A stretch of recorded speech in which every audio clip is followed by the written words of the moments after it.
So guys आज की Friday night SmackDown जो हो रही थी Fiserv Forum arena Milwaukee Wisconsin से वो फाइनली एंड हो चुकी है। तो चलो लेट्स फाइंड आउट कि हमारे the tribal chief Roman Reigns अपने 1-on-1 वाले प्रॉमिस पर किस हद तक निभाया उन्होंने उस प्रॉमिस को। तो वीडियो एंड तक पूरा देखना। एंड नाउ आप देख रहे हैं रेसलमैनिक्स एंड सब्सक्राइब करना तो बनता है। तो शो की धमाकेदार स्टार्टिंग होती है रे मस्टीरियो वर्सेस सैंटोस के सिंगल्स मैच से, जहां आते ही दोनों एक दूसरे पर बस टूट ही पड़ते हैं, क्योंकि ऐसा तो होना ही था ना, क्योंकि इस मैच के लिए ये दोनों न जाने कब से वेट कर रहे थे। एक के बाद एक मूव्स किए ही जा रहे थे। हाई फ्लाइंग मूव्स की तो जैसे बारिश ही हो गई थी। ओपनिंग के हिसाब से काफी अच्छा मैच था, लेकिन मैच के फाइनल मूवमेंट्स में जब रे मस्टीरियो अपने मैच को रैप अप करने ही वाले होते हैं, मैच को जीतने ही वाले होते हैं, तो पता नहीं कहां से डर्टी डोमिनिक मिस्टीरियो वहां आ जाते हैं, जो रे मस्टीरियो को डिस्ट्रैक्ट कर देते हैं, उनको ऊपर से नीचे गिरा देते हैं। बस इसी का फायदा उठाकर सैंटोस एस्कोबार मैच को जीत जाते हैं, जिसके बाद हम सारे शॉक हो जाते हैं कि भाई अब डोमिनिक मिस्टीरियो को रे मस्टीरियो से क्या चाहिए। देन हमें एक WrestleMania qualifier tag team match देखने को मिलता है, Austin theory Grayson Waller versus the original club the UC. And यहाँ कुछ खास बताने के लिए हुआ नहीं,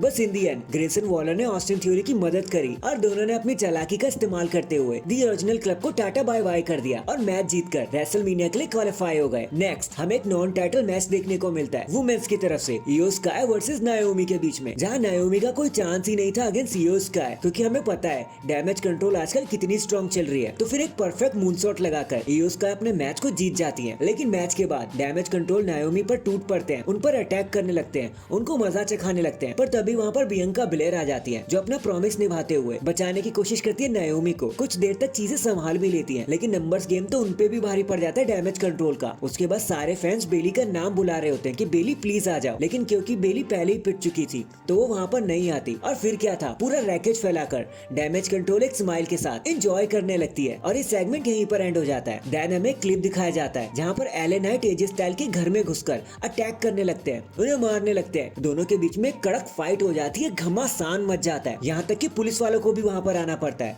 वो दोनों स्टाइल्स एंड एले नाइट को सेपरेट करते हैं और एटलीस्ट हमें इतना तो पता चल जाता है कि ये दोनों बंदे तो रेसलमेनिया में नॉर्मल मैच नहीं कर सकते, इनको तो एक ऑल आउट ब्रॉल चाहिए। नेक्स्ट हमें एक WrestleMania tag team qualifier match और देखने को मिलता है, एक और tag team match Street Profits versus Authors of Pain, जहाँ पर सरप्राइजिंगली एओपी ने आज मशक्कत करी। उनको जीतने के लिए काफी कुछ करना पड़ गया, but in the and victory तो स्ट्रीट प्रॉफिट के हाथ में ही लग गई और अब वो जाएंगे रेसलमेनिया। भाई ये तो मैंने एक्सपेक्ट नहीं किया था। एंड फाइनली नाउ ये सारी चीजें लीड करती है हमें हमारे मेन इवेंट की तरफ, जहाँ होना था एक 1-on-1 confrontation Roman Reigns and Cody Rhodes के बीच में, जहाँ सबसे पहले रोमन रेंस रिंग के अंदर आ जाते हैं और उसके बाद वो कहते हैं कि देखो हमने हमारे प्रॉमिस को पूरा किया, हमने कहा था कि हम यहाँ पर अकेले आएंगे, there will be no Bloodline, और देखो अब यहाँ कोई नहीं है और 1-on-1 ही आपको आज देखने को मिलेगा। सो कोडी अब चलो यहाँ पे आओ और मुझे एक्नॉलेज करो। जिसके बाद एक मैसिव पॉप के साथ कोडी रोड्स वहाँ पर आ जाते हैं, जिनको इतना खतरनाक सपोर्ट मिलता है फैन एंड ऑडियंस से कि रोमन रेंस भी चौंक जाते हैं कि भाई कितना ही ज्यादा ओवर है ये बंदा। देन कोडी रोड्स रिंग में आते हैं एंड रोमन रेंस कहते हैं हम तो अकेले आए हैं, पर क्या तुम अकेले आए हो,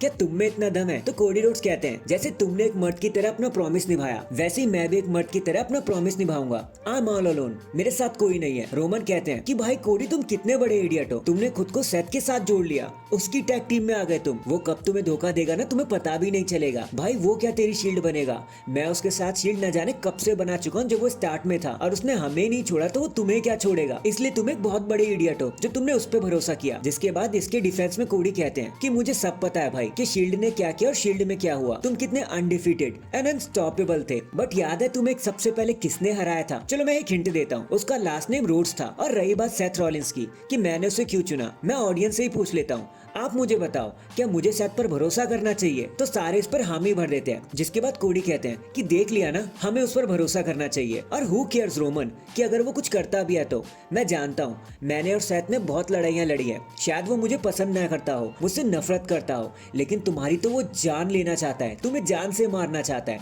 बस तुम इसकी चिंता करना रेसलमेनिया को, और मेरी छोड़ो। तुम बताओ तुम में कौन इंचार्ज है भाई?